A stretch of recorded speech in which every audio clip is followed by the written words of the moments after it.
Olá, treinando Blusan, meu nome é Roberto Marcel Caurim e serei o seu instrutor nessa videoaula.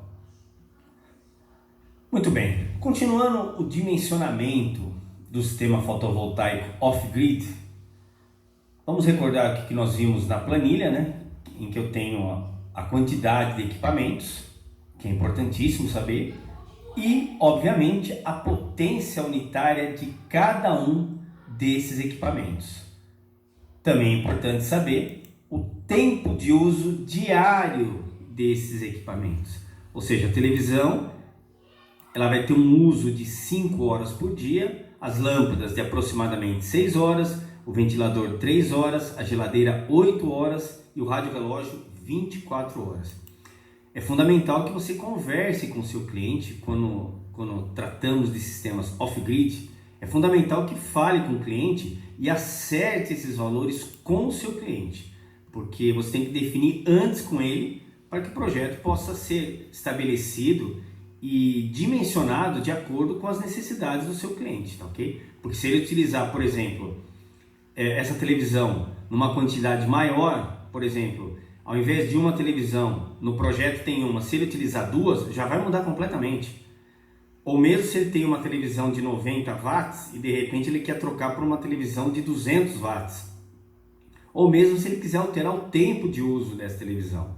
Então é importante que esses dados estejam bem finalizados e fixos entre você e o teu cliente. Inclusive é até comum nos nossos projetos, nós deixamos junto com o manual do sistema, nós deixamos uma espécie de uma das folhas, né? Que venham todos esses dados aqui para que a pessoa que vai utilizar aquela casa ou aquele local de trabalho saiba que essas são as condições do sistema fotovoltaico off-grid, tá ok? Então é fundamental que você converse muito bem com o cliente, diferente de um sistema conectado à rede, porque quando o sistema é conectado à rede nós tratamos da conta de energia. Então você tem a conta de energia como documento. Se o cliente por algum motivo, por exemplo, instala um ar-condicionado depois de um mês que você instalou um sistema conectado à rede, obviamente ele vai gastar mais energia. E aí você tem a conta de energia dele como documento de que o seu projeto foi feito para uma determinada demanda. Se ele aumentou a demanda, aí não tem como se prever, tá ok? A menos que ele avise, olha, estou prevendo a necessidade de um sistema um pouco maior porque em um ano provavelmente eu precisarei instalar um ar-condicionado ou eu vou fazer uma piscina na minha casa, e aí você já coloca já um valor um pouco a mais, inclusive utilizando esses dados aqui. Por isso que é importante conhecer os sistemas off-grid.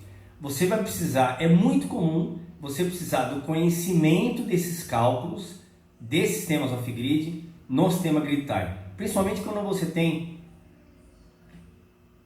que simular um determinado, por exemplo, um motor de uma piscina que nem existe. Então na conta de energia daquele cliente não existe a piscina ou não existe um determinado ar-condicionado. Então você tem que fazer um prévio dimensionamento,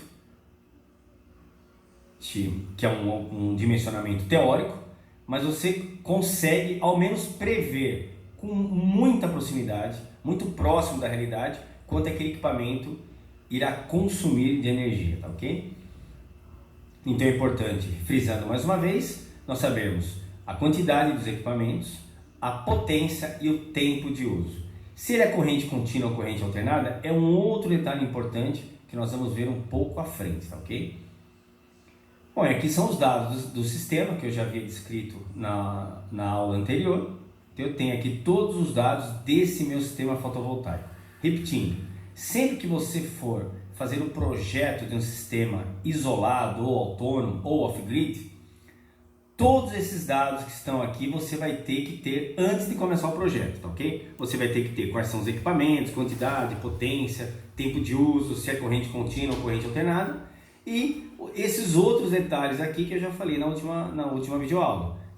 O tipo de bateria, a descarga máxima que você vai permitir, o tempo máximo que esse sistema pode funcionar sem utilizar mais energia, ou seja, quanto que essa bateria vai suportar esse sistema fotovoltaico, o tipo de módulo, controlador, se ele vai ser com ou sem a tecnologia MPPT.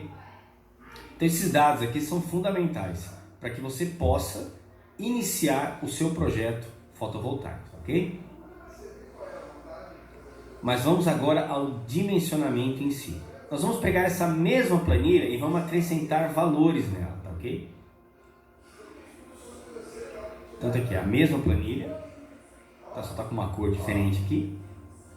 Então eu tenho aqui os meus equipamentos, a televisão, as lâmpadas, o ventilador, a geladeira, o radiológio, as potências, as respectivas potências e o tempo de uso desses equipamentos, tá ok? E se ele é corrente contínua ou corrente alternada, nesse projeto em particular, todos os equipamentos são corrente alternada.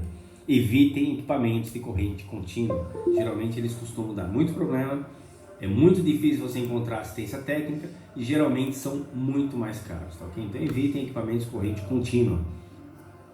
Não é porque o sistema é fotovoltaico, já inventaram, eu costumo brincar com os autorizados, falar, pessoal, já inventaram o inversor, então não precisa ser os equipamentos todos de corrente contínua não, tá ok? É até comum nesse mercado o pessoal utilizar muita corrente contínua em equipamentos, porque o inversor senoidal puro, há um tempo atrás, ele era muito caro, né? Hoje caiu tanto o preço do inversor senoidal puro que, particularmente, nós nem indicamos que os equipamentos sejam corrente alternada. Nós indicamos que sejam equipamentos de corrente, ao contrário, que sejam de corrente contínua. Nós sempre indicamos que os equipamentos sejam de corrente alternada. Bom, mas aqui já tem alguns dados novos, que já são cálculos. E que cálculos são esses?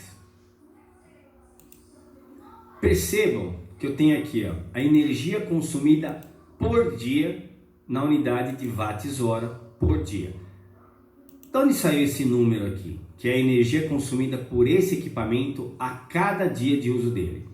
Basta você pegar a potência do equipamento, multiplicar pelo número de horas, é por isso que você tem watts vezes hora, e multiplicar pela quantidade de equipamentos que você tem, obviamente. Então a potência do equipamento é 90 watts, multiplicado por tempo de uso por dia, essa televisão vai funcionar por 5 horas, 90 vezes 5, 450. E nesse caso aqui, permaneceu 450 porque é apenas uma televisão. Se fosse duas, teria que multiplicar por 2, se fosse 3, teria que multiplicar por 3 e assim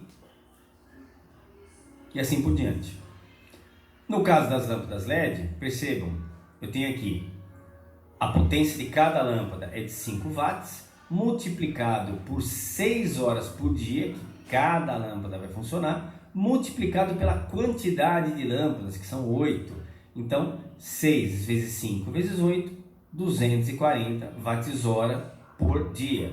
Eu multipliquei o watts por horas por dia, por isso ficou watts-hora por dia. A mesma coisa no caso do ventilador, né? A potência dele é de 100 watts, ele tem uma potência um pouquinho maior, multiplicado por 3 horas por dia que esse ventilador vai funcionar em média, obviamente esses valores são em média, ele vai ter uma energia consumida por dia de 300 watts-hora por dia. A geladeira, que é importante ressaltar, que a potência dela é de 200 watts e ela vai trabalhar por 8 horas por dia. Como eu já disse, de 8 a 10 horas por dia para uma geladeira é um bom tempo de uso, tá ok? A geladeira é feita para funcionar em aproximadamente, o compressor da geladeira funciona em 1/3 do tempo. Então, por exemplo, como o dia tem 24 horas, 1/3 do tempo, 8 horas o compressor vai estar funcionando. Isso obviamente são condições de projeto, tá ok? Aqui no projeto da geladeira, ela é feita para trabalhar 1/3, ou seja, a cada 3 horas, 1 hora o compressor vai estar ligado. Como nós estamos tratando em 24 horas, ela vai trabalhar por dia aproximadamente 8 horas, isso se estiver em bom estado de conservação, tá ok? Então eu teria aqui 200 watts, que é a potência, multiplicado por 8 horas, 1.600 watts, é somente uma geladeira. E a mesma coisa o rádio relógio, eu multipliquei 24 por 5 por 1. Então, na prática, eu gosto muito de utilizar planilhas para esse tipo de cálculo. Por quê? Porque fica muito mais difícil você errar. Inclusive, nós disponibilizamos, juntamente com a videoaula, você vai ter essa aula, essa planilha, para que você possa fazer esses cálculos utilizando Excel, por exemplo, né? Fica muito mais simples, né? É muito mais difícil você errar, tá ok? Então, essa energia consumida por dia desse meu sistema fotovoltaico. E nós temos um outro detalhe aqui, que é o fator de correção. O que é o fator de correção?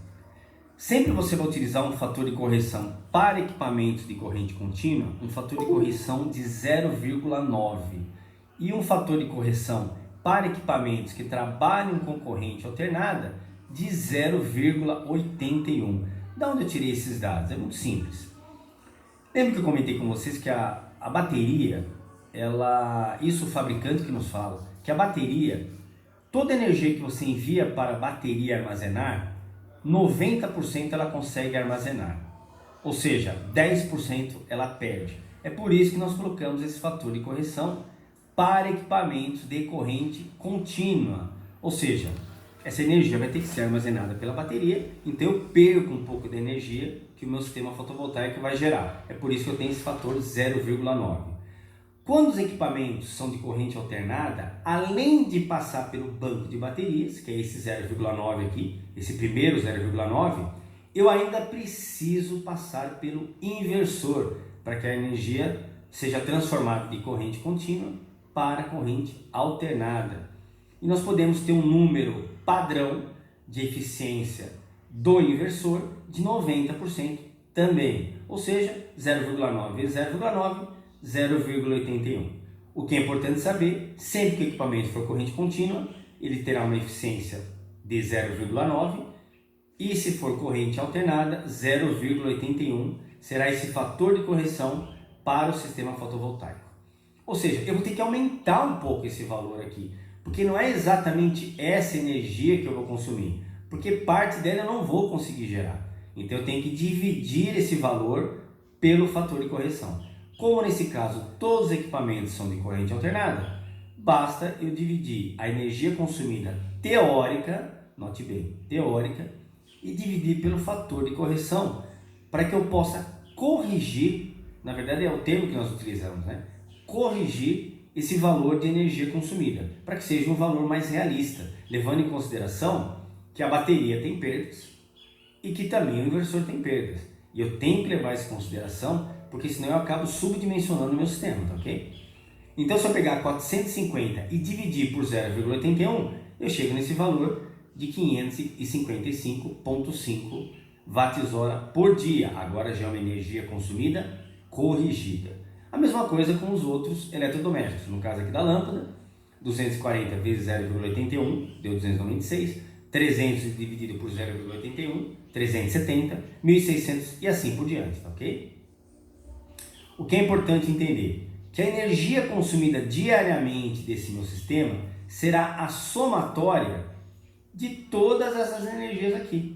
Ou seja, se eu pegar o quanto que eu tenho de energia consumida da televisão, já corrigindo ela, tá? Aqui já está corrigida, eu já dividi por 0,81.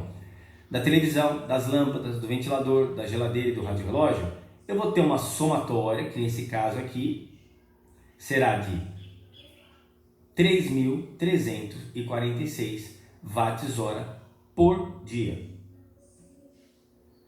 Então, para chegar nesse valor aqui de 3.346 watts-hora por dia, bastou somar a energia consumida corrigida de cada um dos equipamentos. Somando todos esses valores aqui, eu cheguei a esse valor de 3.346 watts-hora por dia.